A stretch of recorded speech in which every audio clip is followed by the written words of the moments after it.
What's going on? I'm the Kid Gowie here with the game day to bring you the hot topic of the week. This week's hot topic is the blockbuster trade that should have happened. During the offseason, the Philadelphia 76ers were very adamant about not wanting to part with Ben Simmons.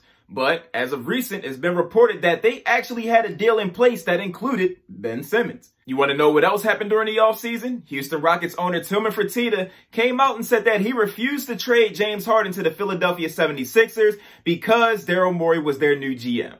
Can't we all just get along? Fast forward a couple of months, James Harden is in Brooklyn living his best life, while the Houston Rockets are currently struggling because they don't know if newly acquired Victor Oladipo plans on staying long-term or if he's a one-season rental. So let's just say, for the sake of this argument, Victor Oladipo tests free agency and he signs with the Miami Heat, where he allegedly wants to play. That leaves the Houston Rockets with a couple of throwaway players and some draft picks that are useful, but not equivalent to James Harden. And if you remember from our first video, I said Tilman Fertitta was in fact the problem in Houston.